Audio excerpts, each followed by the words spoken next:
Uzminiet, tas varētu būt labs konkursa jautājums. Kas šis ir par automobīli, ja mēs zinām, ka nosaukumā ir vārds Peugeot un 2008?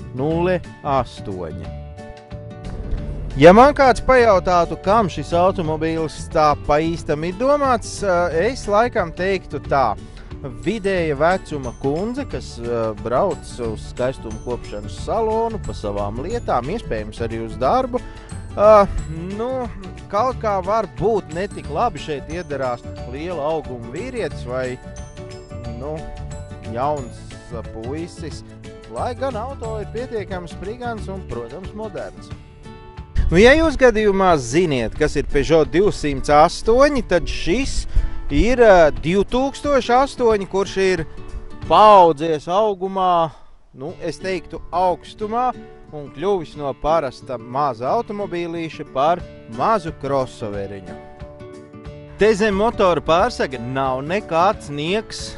Šis te cietais brezenta vāks slēpj veselu 1,2 litru benzīna motoru ar turbīnu, kas kopumā spēja attīstīt 110 zirga spēku jaudu.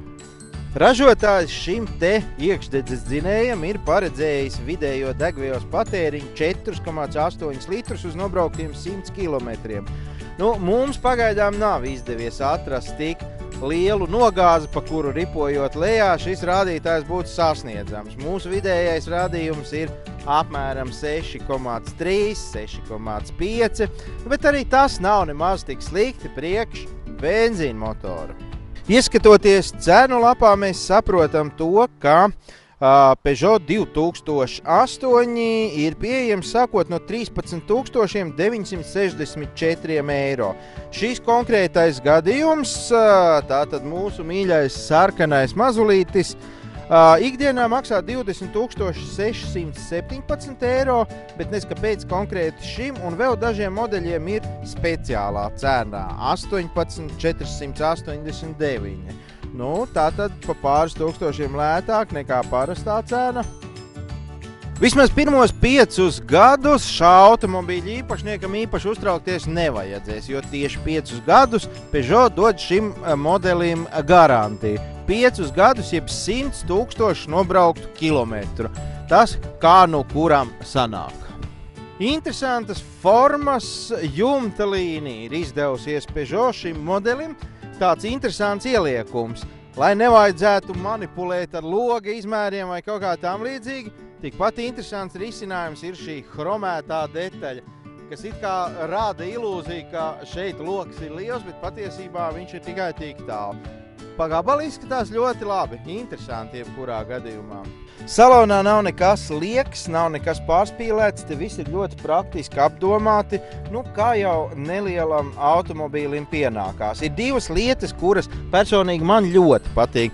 Mazā stūrīte ar tādu dīvainu, nevis taisnu, bet ovālu apakšējo malu. Man viņa neskapēc šobrīd ir augšpusē. Un vēl man ļoti patīk pats instrumentu panelis. Tas tiešām dizainiski ir izdevies. Dinamika tādam mazulim ar 110 zirga spēku jaudu ir ļoti labi. Ieskrieties, viņš spēja pavisam ātri. Vadāmība, kā jau mazās klases automobīliem, viņš ir paklausīgs, ar viņu var normāli veikt dažādus straujus manevrus.